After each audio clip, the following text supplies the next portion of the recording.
G'day everyone, and welcome. My name's Michael, and I am the Deadaussiegamer, and I am here with yet another Monster Spotlight. Today, focusing on orcs, big, proud savages that run rampant in fantasy countrysides and high as space. Today, we're going to be talking about how to portray them, and what makes an orc a real orc. G'day guys, yeah, welcome.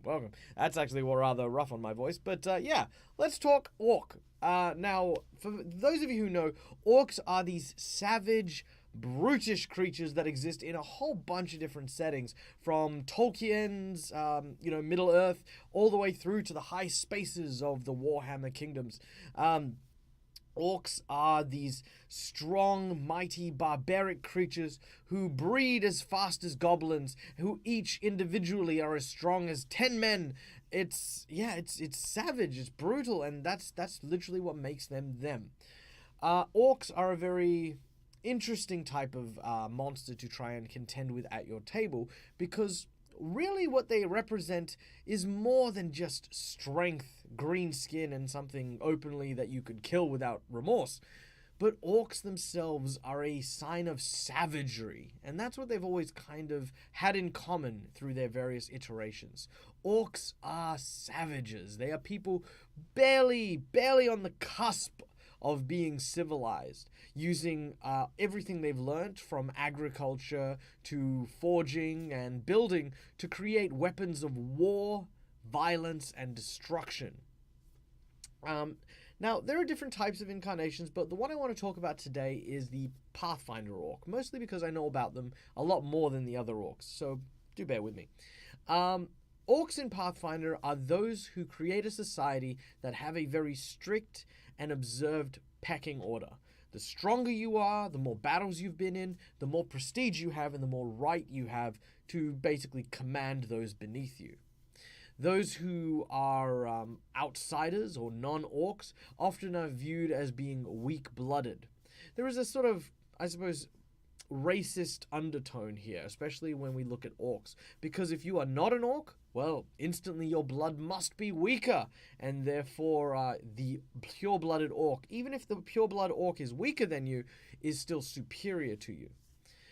There is also racism in things like how much they hate dwarves and elves, and, well, being kind of brutish, thuggish, violent bullies.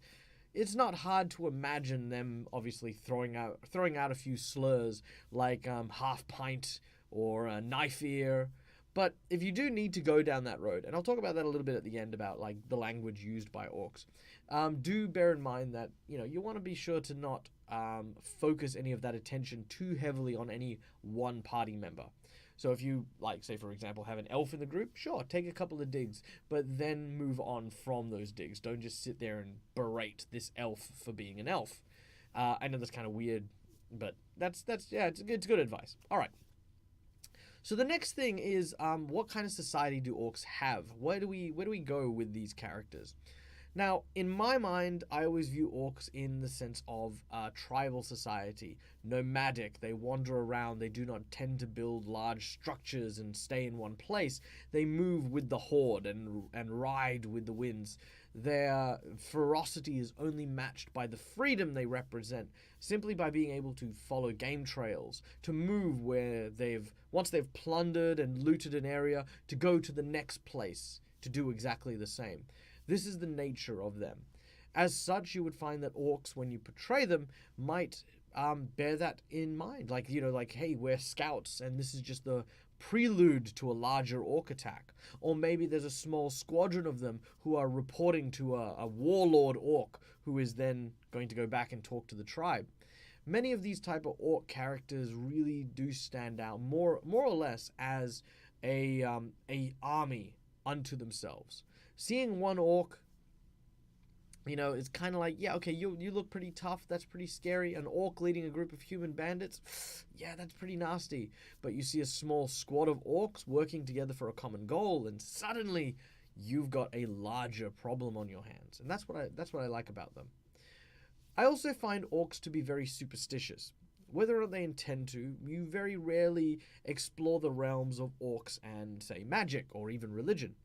Orcs may have their gods, which are usually geared towards war and battle and all those sorts of things, but magic flows into an almost revered supernatural sense. While mages may not be respected as being strong or stalwart, shamans and voodoo witch doctors and oracles are seen quite highly. People whose advice and counsel are worth noting because they point the horde in the right direction. Some even manage to take up positions of leadership in lieu of, say, a chieftain or a lord in charge of the orc army. They will tend to listen and follow the guidelines of those capable of tapping into more magical or supernatural forces. Now, portraying an orc for me is about, I suppose, ferocity. Now, it doesn't matter if you're a male or a female or a child. Ferocity comes from the bowels of the diaphragm. When you speak, it doesn't matter if you are very soft spoken as an individual. As soon as you bring it down here, suddenly an orc sounds just louder and more vicious and mean. My name is Stabknife, and I am a proud member of the Black Talon Orcs. We run our daggers made of ebony through the hide of those who would stand against the horde. Simply that kind of level of aggression coming from here, even being soft, sounds orcish, and that's what you really want to aim for when portraying them. As for the language that they use, quite often with the orcs, slurs and kind of drolls make them seem less civilized. So instead of speaking, for example, the quick brown fox jumps over the lazy dog, you might say, "The quick brown fox jumps over the lazy dog." That sounded a bit Australian, a bit Cockney. It's a hodgepodge. It's supposed to be messy. It's supposed to be gritty. It's not supposed to be perfect. If you want to, you can also look at changing it up a little bit, as they do with the Warhammer Orcs, where they sort of have the knobs and the shooters and the choppers, where they sort of mix up that kind of British colloquial, like, West Country accent together with, just the chop and change language. "They's coming! Shoot them!" It's just, kind of mixing of those words. I don't know, it's weird. If you ever get a chance to, do read, like, some of the orc words in Warhammer, because that's a fantastic way to start. Alright, so, next thing I want to talk about is rituals. Rituals are fantastic. Orcs are violent. Orcs are just all about aggression, and playing out that aggression is going to be where your keys lie. But orcs love games.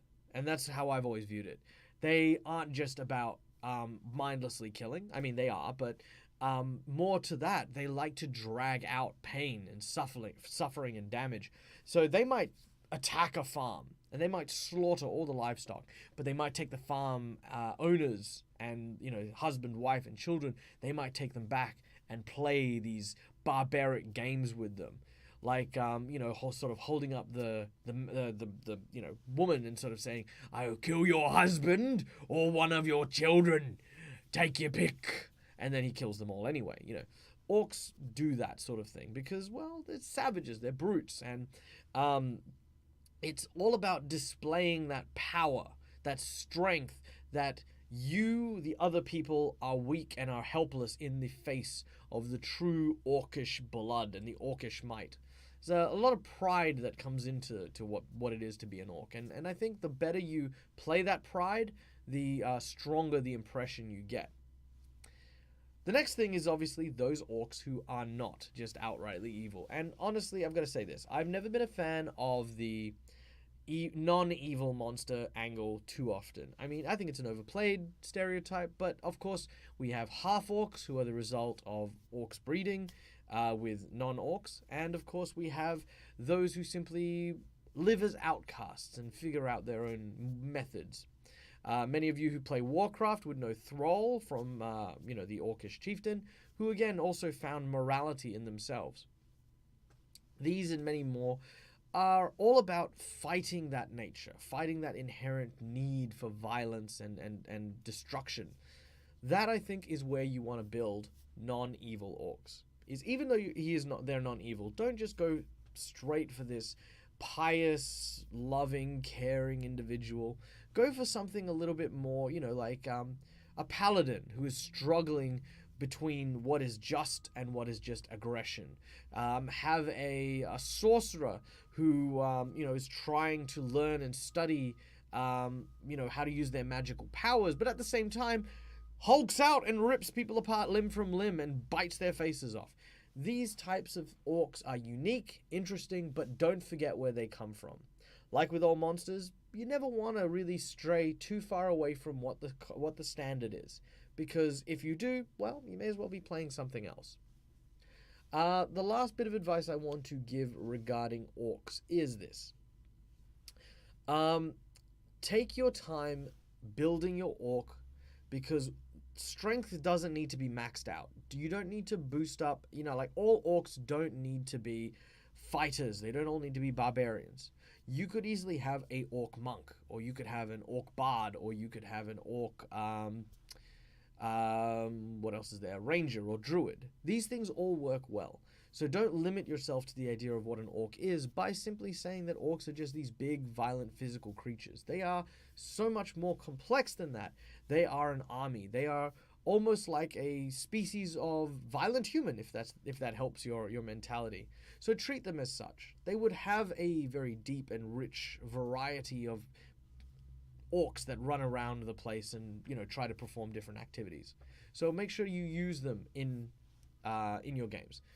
If you've got, say, 2 or 3 orc barbarians, throw in a ranger. If you've got a whole bunch of orc rogues, make one a wizard who focuses on controlling shadows to help the orcs move as a more militarized unit.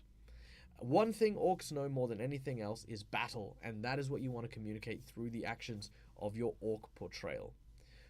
Thank you so much, guys, for listening. I hope you enjoyed this Monster Spotlight. I enjoyed making it.